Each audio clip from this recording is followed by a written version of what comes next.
Bonjour ou bonsoir, tout dépend à quelle heure vous écoutez ce podcast de l'ODJ Média. Notre chroniqueur de l'ODJ, Afid Fassifiri, partage son avis et ses réflexions dans un article qu'il a intitulé « La triche, le sport national qui assassine la confiance ».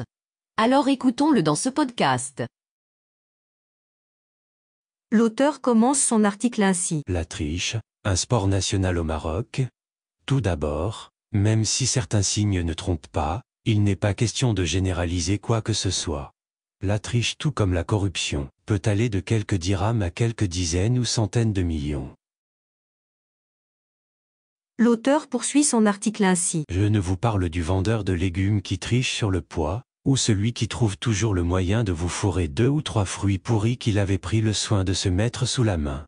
Je ne vous parle pas non plus du vendeur, qui mélange des poissons pas frais avec la dernière livraison, le tout camouflé sous des morceaux de glace. Je ne vous parle toujours pas du notaire, qui oublie de faire un virement pour la vente de votre bien et émigre au Canada comme si de rien n'était. Je ne vous parle pas des fonctionnaires fantômes, qui touchent un salaire injustifié et non dû. Je ne vous parle pas des représentants du peuple, qui ne prennent même pas la peine de lire les projets de loi se contentant d'attendre les consignes de vote.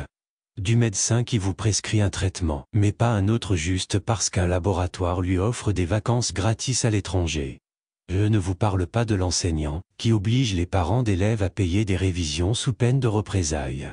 Et encore moins ceux qui harcèlent les jeunes étudiantes avec un chantage dégoûtant du genre bonne note contre rapport sexuel. Ni de celui qui mélange son lait avec de l'eau ou en rajoute dans du petit lait, comme d'autres trafics avec les carburants et le gaz butane. Le promoteur immobilier, qui triche sur la qualité, l'expert et le contrôleur qui font semblant de vérifier la qualité, les responsables qui trichent sur les projets et les budgets, le ministre qui triche avec des études bidons, etc. Les metteurs en scène et réalisateurs, qui trichent sur les castings, les présidents et les entraîneurs de football, qui ne recrutent que les joueurs, avec qui ils ont des intérêts financiers avec les agents. Sans oublier ceux et celles, qui placent leurs copains et copines à des postes bien réénumérés. Le chauffeur de taxi, qui trafique son compteur, les vendeurs de poulets impropres et non égorgés, le vendeur de moutons qui engraisse ses bêtes avec de la fiente ou pire. L'auteur précise sa pensée ainsi. Le tour du Maroc de la triche. Inutile de faire le tour du Maroc de la triche car la panoplie des spécialistes est très longue et tous les jours, certains repoussent au loin les frontières de l'univers de la triche en inventant de nouvelles méthodes. Certes, il y a des brebis galeuses dans toutes les corporations et aucun métier n'est épargné à tel point qu'il y a une étude très sérieuse avait fait état que les Marocains figuraient parmi les peuples les plus malhonnêtes du monde. Inutile de crier au scandale ou faire de l'indignation hypocrite digne d'une vierge effarouchée car ce genre de constat se passe de tout commentaire. Cela fait partie des sujets qui fâchent mais il n'y a jamais de fumée sans feu. L'auteur affirme ainsi. Bien entendu, on est tenté d'admettre que tous les tricheurs ne sont pas à mettre dans le même panier de crabes car évidemment, le degré de gravité ou de mal fait à la collectivité est différent. Mais en même temps, le principe de morale, dont celui de la morale religieuse, considère que tous les tricheurs sont à mettre sur un pied d'égalité. Et cela est particulièrement vrai pour la corruption, qui peut aller de quelques dirhams à quelques millions de dirhams. À propos de corruption, les résultats d'un sondage mené par l'Institut des études sociales et médiatiques sur la confiance des jeunes Marocains dans l'avenir ont révélé que 50,5% des interrogés estiment que l'État ne s'active pas avec sérieux dans la lutte contre la corruption.